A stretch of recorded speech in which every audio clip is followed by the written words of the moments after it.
తిరుపతి లడ్డూలో జంతువుల కొవ్వు కలిసిందంటూ వస్తున్న వార్తలపై తూర్పు గోదావరి జిల్లా అనపర్తి సిద్ధాంతి కలిదిండి వెంకటరమ ఆవేదన వ్యక్తం చేశారు. అనపర్తి కెనాల్ రోడ్లోని వెంకటేశ్వర స్వామి ఆలయంలో భక్తులతో కలిసి ప్రత్యేక పూజలు చేశారు. ఈ సందర్భంగా లడ్డూ ప్రసాదం అపవిత్రంపై పూర్తి విచారణ చేసి బాధితులపై కఠిన చర్యలు తీసుకోవాలని డిమాండ్ చేశారు.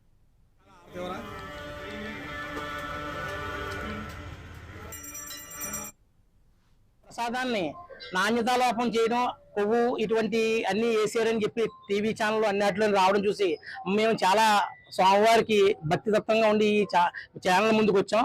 చాలా ఆవేదన వ్యక్తం చేస్తున్నాం. ఎందుకంటే ఇటువంటి చర్యలు చేసే వాళ్ళని చాలా కఠినంగా శిక్షించి మొత్తం అందరినీ కూడా బయటికి లాగాలి. ఎందుకంటే ఇటువంటి అపరాధాలు ఎప్పుడు కూడా ఎవరూ చేయకుండా చట్టాలను కూడా తీసుకురావాలని కోరుకుంటున్నాం.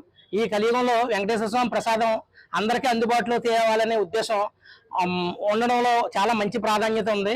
అటువంటి ప్రాధాన్యత క్రమాన్ని ఎవరూ కూడా ఇటువంటి దుశ్చర్యలు పాలకుండా తగినంత గుణపాఠం చెప్పి భవిష్యత్తులో ఎవరు కూడా ఇటువంటి ప్రసాదం విషయంలో కానీ ఏ విధమైన విషయాల్లో కూడా ఆహార పదార్థాల విషయంలో కూడా నాణ్యతా లోపాలు చేయాలని కూడా భయపడేటట్లుగా చట్టాన్ని తెచ్చి హిందూ సమాజాన్ని పరిరక్షించాలి. ఇటువంటి శైలి సరిగ్గా సరిగపోతే కనుక మన హిందూ ధార్మిక సంఘాలన్నీ ఏకమవ్వాలి, ఏకమవుతాం. మరి అందుతో పాటు సనాతన ధర్మ పరిరక్షణ బోర్డు జాతీయ స్థాయిలో కూడా ఏర్పాటు అవ్వాలి. ఇందులో అందరూ కూడా భాగస్వాములు అవ్వాలి. దీన్ని పూర్తిగా వ్యతిరేకించాలి. ప్రసాదాన్ని నాణ్యతతో పాటు కూడా భక్తుల యొక్క మనోభావాలు దెబ్బతినకుండా ఇటువంటి దుశ్చర్యలు పాల్పడే వాళ్ళని కఠినంగా శిక్షించాలని కోరుకుంటున్నాం.